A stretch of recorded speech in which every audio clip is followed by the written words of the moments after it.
Всем привет, друзья! Вы на канале про NFT Games, и сегодня у нас вторая часть гайда по карточной игре Era 7, в которой я расскажу про окупаемость вложений и поделюсь с вами таблицей, с помощью которой вы сможете рассчитать, когда вернутся ваши затраты самостоятельно. Ну что, готовы? Тогда начинаем!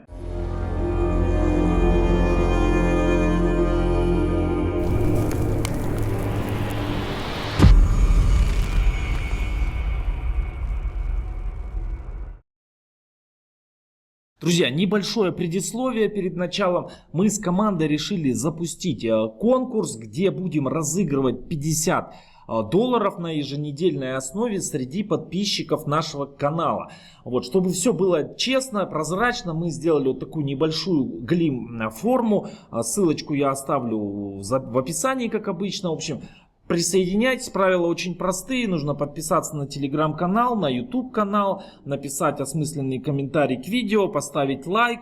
И вот среди трех победителей, первое место 30 долларов, второе место 20 долларов, третье место 10 долларов, мы, собственно говоря, разыграем либо в прямом эфире на стриме, либо через неделю в следующем своем видео я вам покажу, что все честно, как сам Глимайо в рандомном порядке выберет победителя и так далее. Поэтому присоединяйтесь к конкурсу, подписывайтесь, и, возможно, вы выиграете вот этот приз.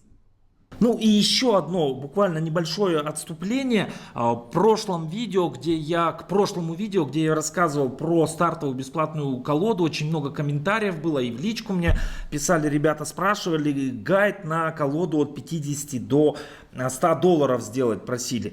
Вот, ну что я скажу по этому поводу, ребят. Ну вот такой универсальной колоды, вот чтобы там на 100 долларов взять и пойти там побеждать там и так далее, ну я думаю, что нет, потому что каждому подойдет своя разная колода. Главное научиться понимать, как эти колоды составлять. А чтобы это сделать, нужно понимать первое, что здесь работают связки. То есть одна карта обязательно должна быть дополнена другой там, или усиливать третью. В общем, в каждой колоде должна быть какая-то идея, какая-то задумка там, или тактика это назовем, да, где подсказки смотреть, где брать вот эти связки, там тактики, это все в компанию. Ну, например, даже с самого начала, начнем от самого простого, вот тут видите, сразу вам подсказка: дерево, бобер, там носорог, да, вот она вам связочка. Дальше там двигаемся, да, вот здесь у Инферно, вот вам вот эта связочка. То есть проходите компанию, берете эти бесплатные карты, поставили из них там колоду какую-то, собрали, посмотрели, как работает, зашло, там можете подкупить какую-то редкую там или эпическую карту к ним в колоду. Вот, ну от себя скажу, что мне нравится, да, вот на начальном стадии какая связка, это вот это вот. Вот эта связочка, вот эти два человечка очень хорошо работают. Сейчас не буду углубляться в описании, у нас тема немножко другая. Ну, вот она мне просто нравится, да, вот Инферно прям супер работает. Вот, ну и не обязательно сразу там на 100 долларов, если у вас опыта нет, ну, допустим, есть 100 долларов, все равно, то есть моя рекомендация: сначала поиграйте бесплатной вот этой стартовой колодой, потом ее попробуйте наращивать. Если она вам там не нравится, там попробуйте другую собрать вот из тех же бесплатных и ее наращивать как-то там по одной, по две карты докупать, смотреть, как это все работает, и уже экспериментальным путем что-то там добавлять и так далее.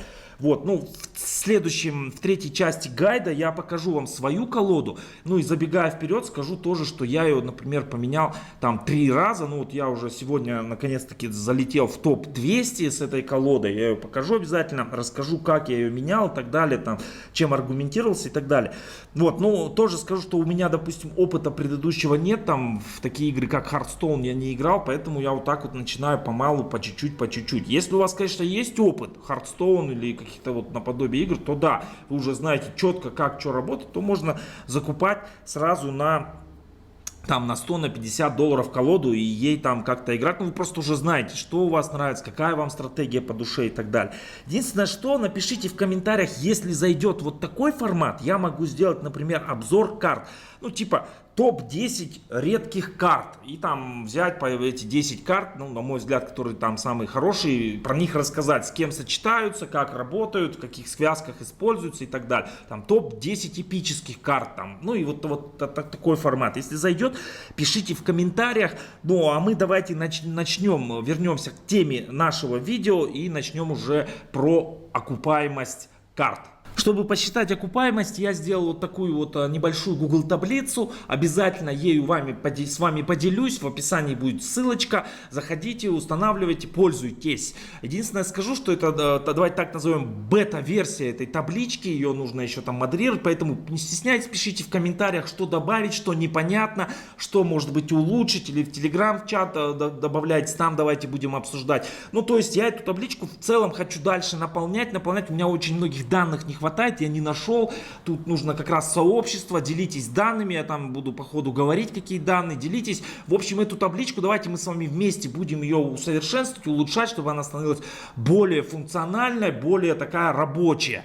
Вот, а сейчас она пару простых функций тоже выполняет. Итак, первое, прочитайте инструкцию, тут в принципе все понятно. Второе, что вам нужно сделать, это сразу вот файл, создать копию, чтобы вы ее могли, эту табличку, редактировать. Дальше заполняем только те поля, которые подсвечены вот этим вот красненьким цветом. Если вы, то есть как бы в формулах вот тут вот, ну, не понимаете, что как, лучше не трогать. Вот. Заполнять только красненьким. Итак, что же тут, собственно, заполнять? Ну вот курс эра, ну и вот читайте в описании, тут все в принципе в каждой ячейке все написано, все как бы по-русски, все я старался максимально подробно и понятно расписать. Вот, значит, вписываем курс эры, курс год, курс майнинг рейт, смотрим вот его в шахте, да, вот он вот здесь вот показан. Обязательно это нам нужно для хэшпауэра. Здесь изменение курса. Если вы считаете, что в долгосроке там будет курс падать, например, там в ближайший месяц-два на 20% упадет, напишите сюда 0,8. Да? Если считаете, там вырастет на 50%, ну, можете 1,5 написать. Да? Вот. Если считаете, что примерно таким же будет, ну, оставьте единицу. Далее, падение майнинг рейт. Это обязательно, да, вот этот майнинг рейт, он всегда будет падать. То есть, чем больше хэш-пауэр, вот этот вот total хэш-пауэр, тем меньше майнинг рейт. Ну, я примерно по другим играм знаю, как он падает. Примерно там, ну, 10% в месяц он падает. Поэтому здесь вот я 0,9. Если вы посчитаете, что он будет больше падать, поставьте 0,8. Если считаете, что он не будет падать, поставьте единичку. Ну, расти он, если там разработчики что-то не внедрят, то не будет. Итак, далее, давайте прямо на живом примере сейчас посмотрим, как рассчитывать, вот, например, окупаемость мастер-карт. Тут есть 3 столбца, это сделано специально, что если вы выбираете себе для покупки мастер-карту, вы могли, допустим, 3 карты сравнить и понять, какая из них выгоднее. Также вот коммонки, рарки, эпические мастер-карты и легендарные мастер-карты разбиты, потому что у них у всех разные вводные данные. Ну и давайте на прям примере посмотрим. Вот, заходим, давайте в Marketplace, сравним несколько коммонок, вот, выбираем коммонку, цена low-high, и вот тут у нас сразу товарищ 29.99, да, вот, Инферно и Пираты, да, вот сюда пишем Инферно и Пираты, стоимость покупки 29.99 в долларах, да, здесь количество призывов, то есть вот пишем оставшееся вот здесь количество призывов, на данный момент, смотрите, у него 0, и за вот эти год и эру мы можем добавить еще 70, то есть считаем, смотрите, 120 умножаем на текущий курс год на 0,1271, получается 15-25 долларов. Это мы добавляем вот сюда, смотрите, вот сюда, 29, то есть нам надо будет сразу отдать, 29,99 плюс 15 готов 252, это за улучшение, и эры, сколько там нам надо, 14 эры умножаем на курс 0,219, почти 4 доллара, да, вот 3,9 доллара получилось. То есть это нам нужно будет заплатить, чтобы у него появились призывы. То есть когда мы его улучшим, вот он, видите, сейчас 2 уровня, мы его улучшим до 3, то нам вот эти 70 призывов восстановят. То есть они у нас станут доступны, и раз в 8 часов по одному призыву будут выдавать. И тогда у нас получится здесь, смотрите, было 0 и 70 мы получим, получится 70 призывов. Вот, теперь автоматически формула посчитала, что если мы все 70 призовем, у нас получится примерно 65, там 66, наверное, редких и где-то 4 эпических. Но здесь все в теории, как говорится, вероятности быть может по-другому. Может вам выпасть 10 эпических и 60 редких, а может быть 68 редких, а может быть все 70 редких. Ну, то есть это, понимаете, что здесь все сугубо математические как бы вычисления. Здесь доля удачи тоже всегда присутствует. Но в целом, если в долгосроке смотреть, то цифры, вот я сколько экспериментировал, пробовал, цифры примерно одинаковые. Дальше, вот сюда нам нужно вписать среднюю цену этих редких или эпических карт на рынке на данный момент. Для этого, смотрите, что мы делаем. У нас инферные пираты, заходим на рынок батл картов, боевых карт. Так, выбираем пираты и инферно, отмечаем редкие, сортируем цены с низкой по высокую. Вот, и все. И смотрим, смотрите, вот он нам выдал 120 результатов поиска. Нам надо примерно среднюю, вот, ну, пример, минимальная цена 1. Ну и вот здесь вот идем на 60-ю страничку где-то, двигаемся, и средняя где-то вот 3, да, то есть 1 прибавляем 3, делим на 2. То есть средняя стоимость будет $2 редкой карты. Здесь смотрите, друзья, если хотите более точнее, то можно сделать еще более точнее. Например, сначала выбираете инферно таким методом, да, потому что инферно, вот, например, подороже будут карты, да. Так, смотрим. Ну, нет, в принципе, одинаково. Ну, в общем, можно разделить, тогда будет немножко точнее. Но я, в принципе, все в кучу мешаю. Итак, получается у нас редкая карта, средняя ее стоимость $2. Вот сюда мы ее вписываем. И то же самое делаем для эпических карт. Смотрите, берем эпические карты. Вот самая дешевая 3.51. 3.51. И где-то вот, ну, посерединке, вот здесь вот давайте смотрим в среднем. Ну, где-то 9,5, вот 9,9, ну, там вот возьмем, давайте 10, плюс 10 и делим на 2. И таким образом у нас получилось $6,7 в среднем стоит одна эпическая карта. Потому что мы же не знаем, какие нам будут выпадать. Вот. Ну, еще раз повторюсь, чтобы если точнее, вы можете прям взять проценты вероятности эпические там разделить по картам, там, ну, и будет более точнее. Ну, я вот пока так считаю. А там, если хотите, можете более точнее сделать. Ну, вот легендарных нам с коммонки не выпадет, поэтому пока ее считать не будем. И здесь у нас автоматически формула посчитала, сколько мы получим в долларах за карты. То есть, если мы сделаем все 70 призывов и, предположим, мы их все сразу продадим на рынке, то мы получим $161, потратив 49. Понимаете, да? То есть, на один призыв у нас уходит 8 часов, умножим на 70 и разделим на 24. Это где-то в среднем за 24 дня мы получим $161. Ну и, собственно, сколько тут? 3 икса сделаем, да? Если мы эти карты не будем продавать, ставим себе, то примерно у нас получится 882 хэш-пауэра. И при этом $0,58, это уже в долларах посчитано, доход от хэш-пауэра.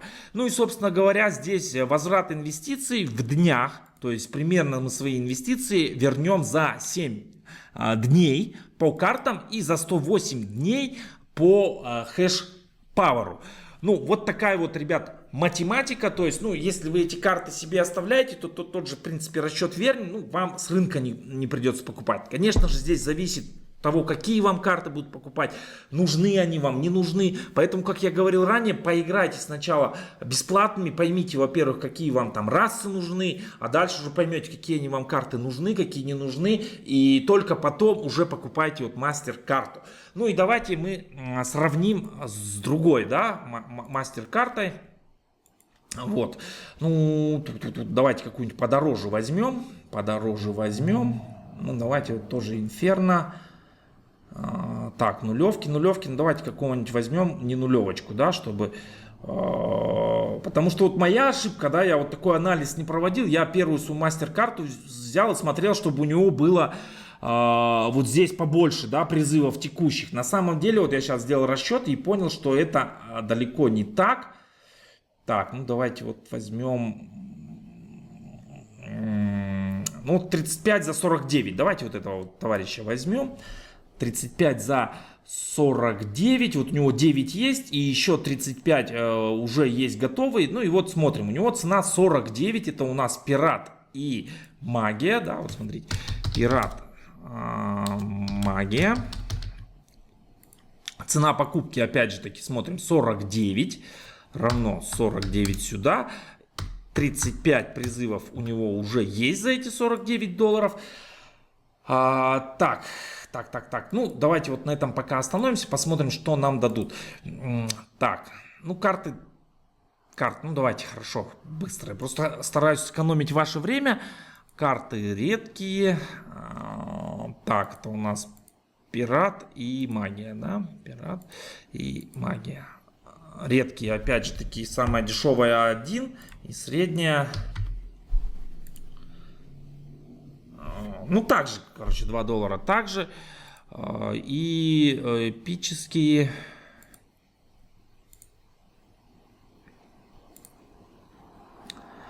Пират, смотрите, 3,50. 3,51 самая дешевая. И средняя где-то вот здесь посерединке возьмем. 8,93 плюс 8,93 разделить на 6,22. Вот эпический тут чуть-чуть подешевле. Здесь, значит, 2. Здесь 6,22. Так, и так далее. Вот смотрите, что она у нас даст. То есть мы получим вот с этих 49 потратим, а в картах мы получим 79 долларов. Получим меньше хэш-пауэра, дохода меньше. И смотрите, окупаемость, да, в днях, ну, примерно та же самая остается, да, смотрите, ROI здесь 7.11, здесь 7.18, да, ну, и здесь по хэш-пауэру единственное меньше. Так, ну, вот примерно одинаково, да, то есть, если мы раз не берем учет, то вот эти карты примерно одинаково. Единственное, что здесь еще можно просчитать, так, где он у нас, этот товарищ был, 2-го уровня, вот этот, да, за 47, он, не он, 49 он у нас был. 49. Вот это, да, смотрите, давайте мы еще для чистоты эксперимента посчитаем вот так вот. И добавим еще вот эту стоимость, да, на улучшение. Предположим, мы его 35 нам мало, мы улучшим, да. Улучшение здесь такое же. Так, вот это вот улучшение сюда добавим.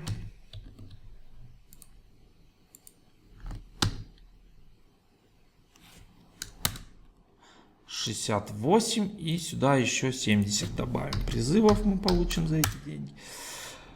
Вот, смотрите, тогда у нас все-таки первая карта выходит получше. Почему? Потому что, смотрите, теперь у нас ROI становится почти 10 дней, а здесь 7, на 2 дня меньше. Это во-первых. И во-вторых, мы все равно в деньгах, да, на затраты, то есть на затраченный доллар в деньгах в итоге мы получим меньше, да. Ну вот еще раз давайте вернем вот это первоначальную, да, первоначальное состояние. Смотрите, вот здесь еще хотел сказать, забыл. Вот смотрите, здесь 49 и здесь 49 мы вложили, а здесь мы получим на выходе 161, а здесь 79, почти в 2 раза меньше. Просто здесь на то, чтобы получить 161, нам нужно немножко времени побольше. Вот здесь в чем, да. Ну и исходя из этого, исходя из этого мы сделаем вывод, что вот эта карта, например, первая, она лучше. Ну давайте еще третью коммонку какую-нибудь там еще подороже сравним. Вот она редких эпических. Я уже не буду вам показывать, как это все работает. Ну давайте какого-нибудь вот еще подороже возьмем, чтобы у него было прям побольше. За 90, ну это совсем сразу, вот 95 нулевка. Так, нулевой уровень. Ну вот этот уровень, кстати, ну нулевой, ну, там, вот давайте вот этого возьмем, вот, чисточка. Вот, смотрите, этот у нас стоит 124,78. Давайте его сюда возьмем. 124,78. Раса Инферно Мороз. Инферно Мороз. Так, и у него призывов сразу 70, да, то есть он такой чистенький у нас. Ну и цены давайте вот оставим примерно такими же, да, чтобы... Ну, вот такими же, да. Там просто время не хочу тратить. Там примерно такие же будут. Вот смотрите, что получается. Мы потратим $125 на него, да, и получим в итоге 161. 161. Вот. Понимаете, да? Единственное, что здесь он нам и ROI у него аж 18 дней. То есть здесь по всем параметрам вот эта карта Комонка, первая, которую мы смотрели, выгодней. Без учета расы, опять же таки, да, если там, вы уже определились выбором расы, просто выбирайте по стоимости. Вот, единственный минус у первой карты, у нее все происходит дольше. То есть, если у вас как бы есть время ждать, пока там каждые 8 часов по одному будет добавляться. А у этой вот в чем плюс, то что 10, вот она запечатанная, и 10 вы возьмете как бы сразу. Вы сэкономите, получается, 10, там, 80 часов, 2 дня вы сэкономите сразу, но потом в долгосроке все равно вот эта карта выгодней. Ну и вот по итогу вот сравнения этих карт мы понимаем, да, что, допустим, если долгосрок, то первая карта. Если вам вот не терпится и вы прям хотите вот сразу, то третья карта, она тогда менее выгодна по деньгам, но сэкономит вам немножко времени. Ну и давайте еще эпиков быстренько двух покажу, как работает все на эпиках, то же самое, да. Смотрим. Эпики, самый дешевый, ну давайте вот традиции возьмем вот самого дешевого, $300, да, $300 товарищ. Так, $300. Раса у него... Так, кто он у нас? Маг и Империя. Так, призывов у него нет. Надо его апгрейдить нам. То есть это нам обойдется 1000 эрой. Это в долларах. Так, на 0,1271. $127. Так, вот сюда добавляем 300. Равно 300 плюс 127,1 и 60 эры нам надо на апгрейд потратить по 0,2821 16,9 еще добавим плюс 16,9. Вот, итого мы получим 130 призывов. 130 призывов мы получим. Вот, смотрите, 130 призывов за $444. Ну, давайте сделаем анализ карт. Ну, возьмем те же, да, стоимость, допустим, ту же. Но вы, если будете делать, делайте. Время не экономьте на этом. Я просто экономлю ваше время. Вот, и давайте мы посмотрим батл карты легендарные сколько стоят. Нам надо легендарные заполнить, потому что здесь нам уже будут легендарных сыпаться. Это у нас был кто? Инферно, по-моему, и кто это? Маг и Империя, да? Империя и Маг. Вот, смотрим, да, самая дешевая карта 50,89, ну и где-то вот по серединке. Вот, по серединке.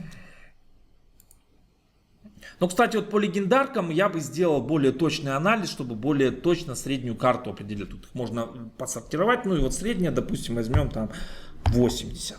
Разделить на 2. Получилось у нас $65 в среднем стоит легендарка. Вот сюда мы эти $65 вносим. И что получаем, ребят? То есть, потратив $444 на вот эту мастер-карту, мы с вами получим 989. То есть, вот 72 где-то рарки нам дадут, 50 эпиков и где-то 7 легендарок. В сумме это составит $989. И мы получим 8125 хэш-пауэра. И доход от хэш-пауэра в день у нас будет составлять $5,31. Ну, опять же таки, как ранее говорил, поиграть с изменением курса, с падением майнинг рейтов. Тут цифрочки будут, ну, давайте положим, курс увеличится в 2 раза за это все время. Вот оно у нас все пересчитал. Тогда мы получим уже 1063 хэш-пауэра, да, в день будем получать с этой карты. Вот, а сразу доход от карт, еще раз повторюсь, 989, ну, почти 2 икса. Вот, и окупится это у вас мастер-карта, получается, где-то за 15 дней. И еще дополнительно в хэш-пауэре она окупится за 116 дней. Ну и давайте для сравнения, допустим, сравним какую-нибудь другую эпическую мастер-карту. Давайте подороже возьмем. Подороже, заряжено. Вот давайте вот какого вот. Давайте вот этого 65, да, за 700. 65 за 700. Вот смотрим, $700. $700 он стоит. Раса, что у нас? Империя Варвар.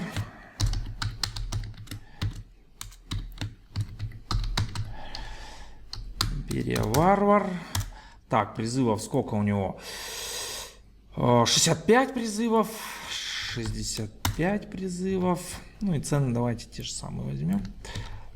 Чтобы 65 призывов. Вот. Получается, если мы не будем докупать призывы, то мы получим 700 вложим, а вернем только 494. То есть даже свои вложения не отобьем. Понимаете? Даже свои вложения мы не отобьем. И хэшпауэром, ну, в общем, сразу видно, что она хуже по деньгам. Ну и давайте посмотрим, сколько нам ее будет стоить апнуть. Апнуть 1060, да, ну то же самое. 1060, да. Вот так, давайте скопируем. Ну вот если мы ее, допустим, апнем, но это же опять-таки время тоже. Вот. И еще получим 130.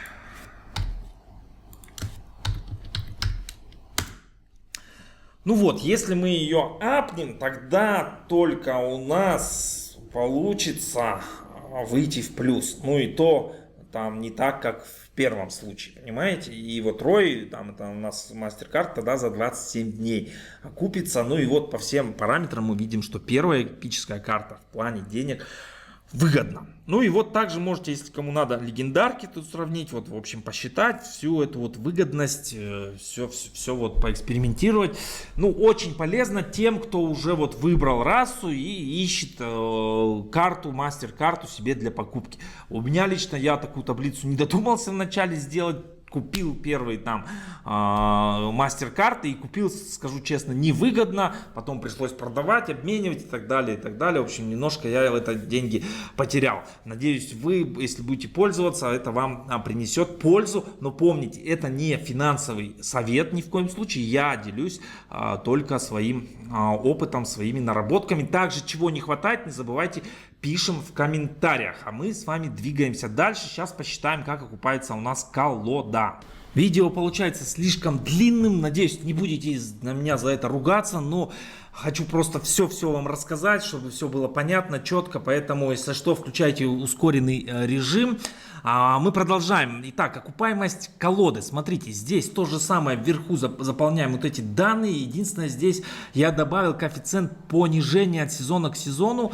Что значит коэффициент понижения? Это где-то вот что-то там, ну, неправильно посчитали, или где-то что-то может поменяться, или там еще какие-то вот недочеты, поэтому я на это, допустим, вот ставлю 0,8%, то есть 0,08 десятых, точнее, то есть, ну, на 20% где-то вот я ставлю себе в минус. Если вы считаете, что вы, например, наоборот, тут вот все посчитали, я сейчас покажу как, и где-то вы там, допустим, перестраховались излишне, то можно поставить 1,1, да, там тогда у вас наоборот он будет как коэффициент увеличения. Но я вот в своих расчетах считаю 0,8, ну то есть 20% беру на то, что где-то я что-то все равно, там что-то поменяется, где-то пойдет не по расписанию, ну все-таки я не робот, да, там, допустим, каждый день тоже не могу играть, где-то там что-то пропустил, где-то и так далее. Ну, в общем, вот такая тема. Итак, смотрите, на своем примере рассказываю, сколько я потратил, сколько примерно вот у меня сейчас какая окупаемость и так далее. Еще раз повторю, что в третьей части я уже вам покажу свою колоду, там пару боев даже покажем и так далее. Ну, то есть вот я сейчас, еще раз повторюсь, в топ-200 зашел, да. То есть изначально я потратил на это все дело $800, то есть у меня вот мастер-карта эпическая, то есть я сначала купил коммонку, там рарку, по-моему, потом понял, что я их неправильно купил, взял вот эту таблицу, посчитал все это, там, короче, потом их продал, в итоге купил эпика уже себе мастер-карту и там реинвестировал и так далее, собрал колоду. Ну, в общем, чистыми деньгами я сюда вложил $800. $900. Вот, плюс уже в этом сезоне я реинвестировал 892. Да, ну, чтобы вы понимали, здесь вот смотрите, я сделал вперед на 3 сезона. То есть это первый, вот, которым вы начинаете, заходите, да, второй и третий сезон. То есть я вот первым не в начале зашел, я играю вот 2 недели, 15 дней. Поэтому вот за эти 15 дней я где-то уже то, что заработал, вот все туда ни копейки еще не вывел, все вот реинвестировал, получилось $892. Дальше, вот сейчас у меня текущий хэш-пауэр 5293, это тоже мы сюда вписываем ручками, да, чтобы было точно. Это вот здесь вот можно посмотреть, вот заходим на шахту Mining Camp, и вот здесь вот видно, какой у вас хэш-пауэр, 5293. Вот, я его сюда вписываю ручками, и получается у меня итого вложения мои плюс реинвестиции $1692. Здесь пишем, какое место, допустим, вы хотите занять в рейтинге на ранговых боях.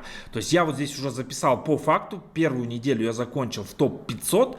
И вторую неделю, вот она завтра заканчивается. Я в топ-200 зашел. Ну, надеюсь, здесь останусь. Как раз вот эти вот коэффициент понижения 0,8. Это на тот случай, что вдруг меня там до завтра выкинут в топ-200. Тогда у меня, конечно, награда чуть поменьше будет.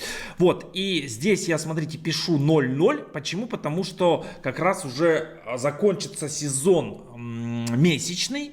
Да, и я в нем рассчитываю, вот здесь вот пишите месячный сезон, какое место вы рассчитываете занять. Вот здесь, кстати, все я сделал удобненько с всплывающим списком. Я вот планирую занять 200. А вот эти 2 сезона, получается, я не доиграл, потому что я зашел позже. Вот, а следующий сезон я уже планирую все полностью 4 недели и месячный, то есть везде забирать награды и их оставил. Итак, то есть если какую-то неделю вы не доигрываете, ставите просто 0. Или там, может быть, не планируете какую-то неделю в призыв, хотите ставите 0, оно все автоматически посчитает. Дальше вписываете сюда свой win rate. То есть у нас получается, смотрите, раз в 1,5 часа обновляется наша энергия, то есть за 24 часа, за сутки мы всего 16 боев.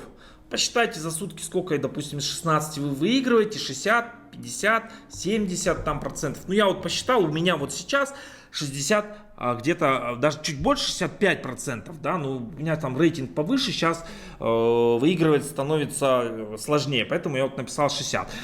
Вот, кстати, да, какие данные мне нужны, какие награды за победы. То есть я вот, к сожалению, пока все эти уровни проходил, на которые ниже меня, не записывал там, сколько на каком уровне дают наград за победу. Поэтому у меня этих данных нет, ребят, поэтому я вас вот призываю, у кого есть, давайте делитесь, я это все автоматизирую, чтобы это все автоматически все подтягивалось. А пока что я этих данных не нашел, поэтому вбиваем ручками, сколько вы, то есть, планируете в среднем за сезон, где-то вы на каком-то уровне остановитесь, сколько вы планируете получать. Вот я сейчас получаю 2,5, здесь планирую остаться примерно до конца сезона этого, по крайней мере, ну и вот пишу 2,5.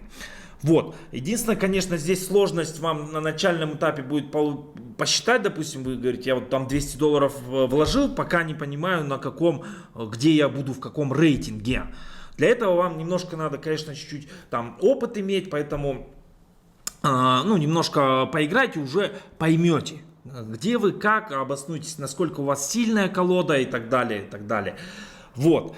Дальше сюда пишите, опять же таки, в среднем, сколько вы в день берете вин-стрейков. Я вот сейчас получаю 10, то есть беру 3 стабильно каждый день, и иногда у меня выпадает 6. 10 я не брал уже дня 3-4, вот как в рейтинг залетел, где-то в топ-250, когда я попал, уже по 10 не беру с тех пор, где-то 3 дня не брал. Вот так.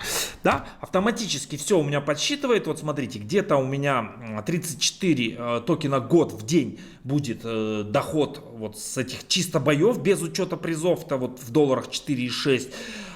И дальше экспедиции считайте, то есть тоже считайте, сколько у вас медалей или сколько вы планируете медалей, да, там в течение сезона в среднем быть у вас. У меня сейчас 12%, я так и записал 12, да. И считайте, сколько у вас в экспедиции готов. То есть прям берете в год, заходит, тоже данных, если у меня нету, если у кого-то есть там, кто более на низких уровнях, поделитесь. Я вот сейчас на 4 уровне, у меня вот, я вчера посчитал, 23 года заходит в вот если я всю экспедицию проигрываю, ну, без проигрыша прохожу, вот столько-то. Плюс бонус от медали, введете сюда, он автоматом посчитает. Ну, итого получается у меня 26 готов в экспедиции, да, и в сумме экспедиции плюс бои где-то по 60 готов. То есть внесете эти данные в табличку, поиграйте там дня 3, 4, 5, сравните с реальными показателями. То есть я вот специально, смотрите, сделал эксперимент. Давайте в игру зайду. Я сделал эксперимент, вот 2 дня назад вывел и больше не выводил пока. И вот у меня 97 готов, но экспедицию я еще вот сегодня не играл. Сейчас она у меня там откроется, билетик, через час я ее доиграю. Плюс у меня там компания осталась, плюс у меня там чуть-чуть рейтинговых боев осталось. Вот уже 2 есть. То есть, ну где-то вот я вместе с экспедицией, с рейтинговыми боями ровно за 2 суток, ну еще как минимум 20 точно заберу, а то и больше. Да, то есть, и вот по моей окупаемости у меня должно быть 60 в день, но за 2 дня 120. Ну, то есть, вот видите, четко. То есть, я сравнил свои цифры с табличкой и понимаю, что все четко. По 60 токенов в год, вот и на своем уровне я получаю. Тут все сразу в долларах конвертируется. Ну и все, дальше автоматом все автоматически считает. Вот здесь показывает нам, сколько мы за сезон получим хэш-пауэром, сколько мы получим в призах, токенах эры, да, вот мы указали, если я в 200 залечу по концу сезона, сколько это будет. И все сразу в долларах считает. Вот здесь сколько мы за сезон получим в готах, это чисто за бои плюс экспедиция, и это сколько за призы. Ну и вот вы видите, даже здесь получается на самом деле за бои плюс экспедиция выходит больше, чем призовые. Ну вот, по крайней мере, на моем уровне. У каждого там на своем уровне по-разному. Дальше. Мастер-карта. Берете вот здесь, рассчитываете свою мастер-карту, сколько она вам будет там в долларах в сезон приносить. Вот эту сумму вписываете. Я вот раньше рассчитывал, у меня получилось 521 доллар. Я свою эпическую карту рассчитывал, вот я ее сюда и вставил. Вот. И итого все засуммировалось, мой доход составил за сезон неполный, сезон, за 15 дней составил где-то 892 доллара. Ну, плюс-минус, там, скажем так, от 15, наверное, все-таки до 25 дней. Потому что, ну, тяжело неполный сезон, вот первый считать. Где-то вот, скажем так, от 15 до 25 дней, вот 892 доллара я заработал, при этом вложил 800, и все эти 892 я реинвестирую. То есть я реинвестирую каждый день, там, докупаю карты, их увеличиваю уровень и так далее, и так далее, и так далее. Вот, таким образом, смотрите, вот здесь пишите, сколько вы реинвестируете или планируете реинвестировать. То есть я вот на этот сезон, например, реинвестирую всю свою прибыль 100%, а со следующего я лично планирую реинвестировать от заработка 20%, и с третьего сезона я планирую реинвестировать 10%, да, то есть это вот здесь тоже сразу как бы ваши планы вписываем.